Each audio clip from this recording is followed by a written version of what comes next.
আসসালামু আলাইকুম, সবাই কেমন আছেন? আশা করি সবাই ভালো আছেন। আমিও আলহামদুলিল্লাহ অনেক ভালো আছি। তো আমাদের এখানে ৩ দিন যাবৎ কাচারি বাড়িতে মেলা হচ্ছে। তাই আমার বড় মেয়েটা বায়না করতেছিল, আম্মু একটু মেলা থেকে ঘুরিয়ে নিয়ে আসো। তাই ভাবলাম একটু ছেলে মেয়েকে নিয়ে ঘুরেই আসি। আমার ছোট মেয়েটাকে নিয়ে যাব না, কারণ ওখানে খুবই ভিড় আর এত পরিমাণ গরম পড়েছে বলার বাহিরে। আমার ছেলেটাও রেডি হয়ে বসেছিল, তার জন্য তাকে বললাম চলো এখন বের হও। তো যেহেতু মেলায় যাব আর গরমও পড়েছে, তাই ভাবলাম যে একটু 3 পিস পরেই বের হই। আর এই জামাটা কিন্তু খুবই আরামদায়ক পরে। তো বের হয়ে তো চলে আসলাম সেই কাচারি বাড়ি। আর এটা ছিল রবীন্দ্রনাথ ঠাকুরের 164তম জন্ম জয়ন্তী। আর সেইটা উপলক্ষে এত সুন্দর করে যে জায়গাটাকে সাজানো হয়েছে কি বলবো। তো আমি যেহেতু জার্নি করতে পারি না, সেই জন্য বাহিরে কোথাও ঘুরতে যাওয়া হয় না। মাঝে মাঝে আপনাদের ভাই এখানেই ঘুরতে নিয়ে আসে আমাকে। তো এই মেলার মধ্যেই প্রত্যেকটা বছর এখানে অনেক সুন্দর করে সাজানো। এখানে এই মেলাটা হয় 3 দিন, আর এই 3 দিন কিন্তু এখানে ফ্রি ঢোকা হয়। অন্যান্য দিন যেহেতু টিকিট কেটে ঢোকা লাগে, সেহেতু লোকজনও কম থাকে। আপনাদের ভাইয়াকেও নিয়ে এসেছিলাম আমাদের সঙ্গে। আর তাকে ছাড়া তো আমরা এই মেলায় একা একা ঘুরতে পারবো না, তাই কারণ প্রচুর পরিমাণ লোকের সমাগম এখানে। তো সে তো তার ছেলেকেই নিয়ে আগে আগে হেঁটে যাচ্ছিল, আমরা মা মেয়ে পেছনে পেছনে আসতেছিলাম। আর এখানে কিন্তু একটা জাদুঘরও ছিল রবীন্দ্রনাথ ঠাকুরের। সেখানে আজকে আমরা যাইনি, কারণ বাহিরে দিয়ে অনেক দোকানপাট ছিল, সেখানেই ঘুরে বেড়াচ্ছিলাম।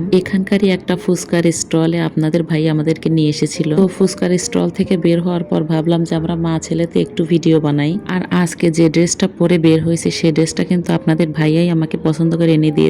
তার জন্য ভাবলাম যেহেতু প্রচুর গরম, তার জন্য এই ড্রেসটা খুবই আরামদায়ক হবে পরে, সুতির ড্রেস তো তাই। আর আমার ছেলে কিন্তু খুবই লজ্জা পাচ্ছিল। তো তারপর চলে গিয়েছিলাম আমরা একটা পাখার দোকানে। সেখানেও যে কি পরিমাণ ভিড়, কারণ গরম পড়ছে তো তাই সবাই কম বেশি একটা করে পাখাই নিয়ে যাচ্ছে। আর যতই বাড়িতে ফ্যান থাকুক, তারপরে কিন্তু একটা দুইটা পাখা লাগেই। আর এই পাখাগুলো দেখতে কিন্তু খুবই সুন্দর ছিল। তো তারপর চোখে পড়লো এই লাইটিং বেলুনগুলা। এই বেলুনগুলা কিন্তু খুবই সুন্দর দেখতে, তাই না? তো একটা বেলুনও কেনা হয়েছিল আমার ছোট মেয়েটার জন্য। তো তারপর চলে এসেছিলাম আরেকটা দোকানে। এখানে কিন্তু খুব সুন্দর সুন্দর ঝাঁকা, কুলো, চালুন সবই পাওয়া যাচ্ছে। এখান থেকে একটা ঝাঁকাও নিয়েছিলাম আমি। আর এই ঝাঁকাগুলোর মধ্যে যদি বেশি করে পেঁয়াজ কিনে রাখা হয়, খুব ভালো থাকে। তো তারপর চলে গিয়েছিলাম আরেকটা দোকানে। এখানে কিন্তু খুব সুন্দর সুন্দর পাখির খেলনা পাওয়া যাচ্ছে। ভাবলাম এখান থেকে একটা পাখি কিনে নিয়ে যাই, আমার ছোট মেয়েটা অনেক খুশি হবে দেখলে। আর এই পাখিগুলো যেহেতু স্প্রিং সিস্টেম, তার জন্য আপনাদের ভাই একটু চেক করে নিচ্ছিল। আর এই গোল্ডেন কালারের পাখিগুলো কিন্তু দেখতে খুবই সুন্দর ছিল। আমার ছেলেই কিন্তু তার বোনের জন্য এই খেলনাটা কিনতে বলছিল, তার জন্য তার কাছে কিনে দেওয়া হয়েছিল। তো মেলা থেকে বের হওয়ার পর আমরা একটা রেস্টুরেন্টেও গিয়েছিলাম। আমার ছেলে মেয়ে তার বাবার কাছে বায়না করতেছিল যে আব্বু কিছু খাবো রেস্টুরেন্টে বসে। আর এই রেস্টুরেন্টের ভিতরে কিন্তু খুবই সুন্দর পরিবেশ। আর এখানে নান আর গ্রিল খাওয়ার জন্যই সচরাচর আমরা আসি। আমার ছেলে মেয়েও খুবই পছন্দ করে এটা খেতে। আর এখানে নান আর গ্রিলটা